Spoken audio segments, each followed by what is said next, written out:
기분은 선택할 수 없어도 태도는 선택할 수 있다. 오늘의 추천 도서, 마티아스 넬케의 나를 소모하지 않는 현명한 태도에 관하여를 소개합니다. 거기 방송방 모임 가니까 다 잘된 것들밖에 없디?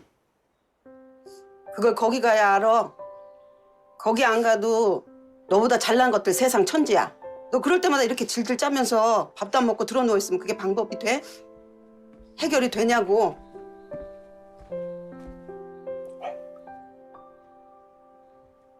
잘난 거랑 잘 사는 거랑 다른 게 뭔지 알아? 못난 놈이라도 잘난 것들 사이에 비집고 들어가서 나 여기 살아있다. 나보고 다른 못난 놈들 힘내라 이러는 게 진짜 잘 사는 거야. 잘난 거는 타고나야 되지만 잘 사는 거는 네 할 나름이라고. 세상이 아무리 폭풍 같아도 고요히 자기 중심을 잡고 바로 서는 사람. 모두 자기를 내세우느라 떠들썩한 세상에서 묵묵히 겸손을 선택할 줄 아는 사람. 이런 사람이야말로 가장 현명하고 가장 강한 사람입니다. 이런 사람은 누구도 상처 주지 않으면서 결국 모두를 이깁니다. 겸손은 내가 경험한 모든 가치 중에 가장 세심하며 현명한 태도다. 타인을 배려하기 위해 자신을 낮추는 공손함, 사소한 말과 행동에도 예의를 잃지 않는 정중함, 상황을 경솔하게 판단하지 않고 담담하고 점잖게 대할 줄 아는 신중함, 겸손은 이 모든 마음을 아우르는 표현이다. 겉으로 보이는 것보다 더 많은 것을 품고 있는 태도, 이게 바로 겸손함이다. 보여주기 위해 극대화하는 삶이 아닌 고요히 나를 지키는 삶을 위한 안내서. 더 성공해야 하고, 더 노력해야 하고, 더 욕망해야 하고, 더 보여줘야 한다는 강박이 난무하는 시대다. 그러나 모두가 자기를 내세우고 드러내느라 시끄러운 세상에서는 역설적으로 절제된 말과 행동, 고요함과 평온함이 더 절실히 그리워지고 더 강력하게 다가오기 마련이다. 나를 소모하지 않는 현명한 태도에 관하여는 모든 것이 과하게 요구되고 요란하게 소비되는 시대에 더 현명한 삶의 방식은 무엇인지를 통찰한 책이다. 독일의 언론인이자 베스트셀러 작가이며 문학과 커뮤니케이션 과학, 심리학 등을 두루 공부한 마티아스 넬케 박사는 특유의 재치와 명쾌함이 돋보이는 글쓰기로 보여주기 위해 극대화하는 삶이 아닌 조용히 나를 지키는 삶으로 독자들을 안내한다. 과도하게 애쓰며 자신의 삶을 소모하지 않아도 조용히 자신의 존재감을 빛내며 능력을 발휘하는 사람들이 있다. 겸손이야말로 자신감을 보여줄 수 있는 가장 효과적이고 배려 깊은 태도라고 말하는 저자는 누구나 공감하게 만드는 풍부한 사례를 통해 겸손한 태도가 발휘하는 힘을 매우 유쾌하게 펼쳐 보여준다. 현 시대의 풍경과 의미를 날카롭게 짚어내는 것은 물론 문화사적 통찰, 심리학적 측면과 관계의 기술까지 아우르며 독자들의 공감과 사색의 폭을 넓혀준다. 독일의 언론과 독자들이 극찬한 것처럼 더 자유롭고 행복한 삶을 원한다면 마티아스 넬케의 이 말에 귀 기울여보자. 세상이 아무리 폭풍 같아도 고요히 자기의 중심을 잃지 않는 사람. 모두 자기를 내세우느라 떠들썩한 세상에서 묵묵하게 겸손함을 선택한 사람. 이런 사람이야말로 가장 현명하고 가장 강한 사람이다. 이런 사람은 누구도 상처 주지 않고 결국 모두를 이깁니다. 기분은 선택할 수 없어도 태도는 선택할 수 있습니다. 삶과 행복, 태도와 성공에 대한 우아하고 지적인 통찰. 당신은 어떤 사람인가? 신뢰할 수 있는 사람인가? 솔직한 사람인가? 겉으로 보이는 그대로인 사람? 감정적인 사람? 신중한 사람? 주목받고 싶은 사람? 품이 있는 사람? 당신이 생각하는 가장 중요한 가치는 무엇인가? 당신은 어떤 태도를 가진 사람이 되고 싶은가? 당신이 지향하는 가장 현명한 삶의 태도는 어떤 것인가? 독일에서 여러 기업과 단체, 커뮤니케이션 및 심리 전문가들을 대상으로 수천 회에 달하는 강연과 세미나를 진행해온 마티아스 넬케 박사는 우리 시대가 주목해야 하는 가치로 바로 겸손의 미덕을 꼽는다. 내가 경험한 모든 가치 중 가장 세심하며 현명한 태도는 겸손이다. 그러나 유감스럽게도 많은 사람이 겸손의 진가를 제대로 알아차리지 못한다고 말하는 그는 겸손에 담긴 문화사적인 배경을 곧 잘 아는 것에서부터 비롯해 심리학, 인간관계, 더 나은 삶과 행복, 성공의 관점까지 다각도로 살펴봄으로써 나를 위한 태도로서의 겸손에 담긴 의미를 깊이 돌아보게 해준다. 겸손을 선택할 수 있다면 당신은 자의식을 가지고 긴장하지 않는 삶을 살아갈 수 있다. 눈에 띄지 않고 소박하지만 누구에게도 종속되지 않는 삶, 다른 사람의 기준과 요구에 내 행복을 걸지 않는 삶, 무엇을 할 것인지 스스로 결정하는 삶 말이다. 이는 자기 자신을 존중할 수 있느냐의 문제며 내면의 힘과 독립성에 대한 표시다. 그의 말처럼 어떤 상황에서도 겸손한 마음을 가질 수 있다는 것은 참 멋진 태도다. 조용하고 소박하게 느껴지지만 결국 이 태도는 스스로의 가치를 가장 현명하게 높이는 길로 나아가기 때문이다. 이 책에는 바로 그런 삶을 실제로 보여준 사람들의 이야기가 담겨있다.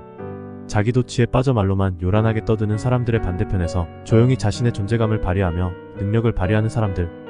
요즘 같은 세상에서는 바로 그런 사람들이 보여주는 현명함이 말로만 요란하게 떠드는 사람들의 허울보다 턱값지게 느껴지지 않는가? 진짜 현명한 사람들은 티 내지 않습니다. 드러내지 않아도 빛나는 사람들의 삶의 방식. 잘난 척, 센 척, 대단한 척 으스대며 자신의 성공을 과도하게 드러내는 사람은 알고 보면 자존감이 낮고 인정 욕구에 휩싸여 있는 경우가 많다.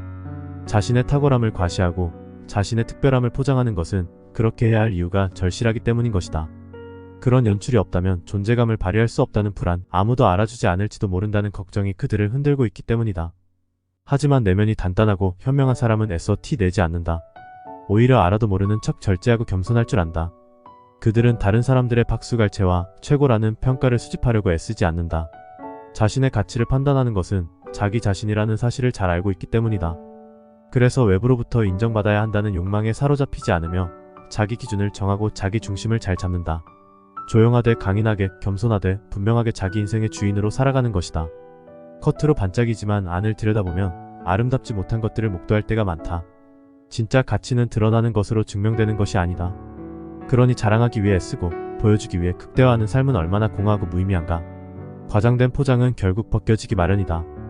구태여 내 감정과 에너지를 소모할 필요도 이유도 없다. 그 대신에 고요하지만 내면이 강인한 삶으로 나아가보자. 단단하게 땅을 딛고 서서 내가 가진 폭폭과 나의 속도대로 걸어가는 삶을 되찾자. 잊지 마라. 애써 드러내지 않아도 당신의 삶은 충분히 빛날 수 있다. 이런 태도와 관점을 가진 사람들이 어떻게 인생을 더 의미있게 만드는지 지금부터 살펴보기로 하자. 젠틀맨에게는 이 책이 말하고자 하는 주제를 잘 표현하는 지점이 또 있다. 그들은 자신의 감정이 제멋대로 표출되도록 하지 않는다. 자신의 감정을 타인이 지배하도록 두는 게 아니라 스스로 다스리는 것이다. 과거 누군가의 표현을 그대로 빌리자면 그들은 쉽게 자제력을 잃지 않는다. 영어로 표현하면 to keep a stiff upper lip. 위집술을 뻣뻣하게 유지한다. 즉, 어떤 상황에서도 감정적으로 동요하지 않으며 꿋꿋하게 버틴다. 겸손함은 자신감과도 관련이 깊다. 스스로를 믿는 사람만이 자신을 낮추는 표현도 할 수 있다. 간혹 오해하는 사람들이 있는데 부족한 자의식의 표현은 겸손이 아니다. 내면이 강하지 못한 사람은 절대 겸손한 행동으로 등장하지 못한다. 그런 이들은 자신의 능력에 대해 잘못 생각하고 있을 확률이 높고 자신이 실제보다 더 많은 것을 할 수 있다고 착각한다. 반면 내면이 강한 사람은 자신의 약점과 부족한 점에 대해 인지하고 이를 가감없이 인정한다. 자신의 가능성을 의심하기 때문이 아니라 자신에게 엄격하기 때문이다.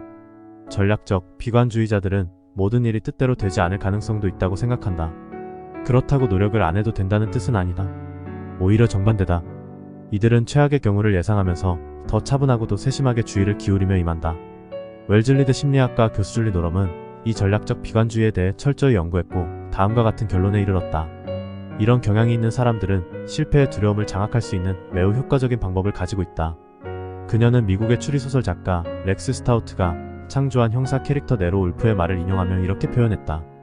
전략적 비관주의자들은 오로지 긍정적인 놀라움만 체험한다. 그 어떤 사람도 당신을 소진시킬 권리는 없다.